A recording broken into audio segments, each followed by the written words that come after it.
ലോകത്തിൽ ജീവിതം കൊണ്ട് വിശുദ്ധിക്ക് സാക്ഷ്യം നൽകിയ സ്ത്രീകളെ അനുസ്മരിച്ച് ഫ്രാൻസിസ് മാർപ്പാപ്പ.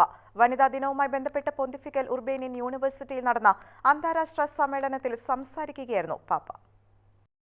സാമൂഹിക രംഗങ്ങളിൽ സ്ത്രീകൾക്ക് വലിയ പങ്കില്ലാതിരുന്ന സാഹചര്യങ്ങളിൽ പോലും ലോകത്ത് നിരവധി പേർ തങ്ങളുടെ ജീവിതം കൊണ്ട് വിശുദ്ധിക്ക് സാക്ഷ്യം നൽകിയിട്ടുണ്ട്. വിശുദ്ധ Mother Teresa, Josephine Bakhita, Magdalene de Jesus, Elizabeth Ann Seton, Mary MacKillop, Laura Montoya, Kateri Tekakwitha, Rafqa Pietra Choboq, Maria Beltrame Quattrocchi, Daphrose Mugasanga എന്നീ 10 വിശുദ്ധരായ സ്ത്രീകളുടെ പേരെടുത്തു പറഞ്ഞ് മാർപ്പാപ്പ അനുസ്മരിച്ചു. തങ്ങളുടേതായ പരിമിതികളിൽ കാരുണ്യത്തിന്റെയും വിദ്യാഭ്യാസത്തിന്റെയും പ്രാർത്ഥനയുടെയും വക്താക്കളാകാനും ജീവിത വിശുദ്ധി വഴി സാക്ഷ്യം നൽകാനും കഴിഞ്ഞവരാണവർ. തങ്ങളുടെ കുടുംബങ്ങളെയും സമൂഹത്തെയും ക്രൈസ്തവ സാക്ഷ്യം കൊണ്ട് ശക്തിപ്പെടുത്തുകയും പരിവർത്തനപ്പെടുത്തുകയും ചെയ്ത നിരവധി സ്ത്രീകളുണ്ട്. ഇന്നത്തെ ലോകത്തിന് ആർദ്രതയോടെയുള്ള പെരുമാറ്റത്തിന്റെ ശൈലി പകർന്നു കൊടുക്കുവാനും സേവന തൽപരതയിലൂടെ സ്നേഹിക്കുകയും ഒരുമിപ്പിക്കുകയും ചെയ്യുന്ന വ്യക്തിത്വങ്ങളാകാൻ സ്ത്രീകൾക്ക് കഴിയുമെന്നും പാപ്പ ഓർമ്മിപ്പിക്കുന്നു. സഭ സ്ത്രീയാണ്. അവൾ ഒരേ സമയം മകളും ഭാര്യയും അമ്മയുമാണെന്നും ദൈവജനങ്ങൾക്കിടയിൽ സ്ത്രീകൾ കൂടുതൽ വിലമതിക്കപ്പെടുന്നുവെന്നും ഉറപ്പുവരുത്താൻ പരിശ്രമിക്കുകയും ചെയ്യണമെന്ന്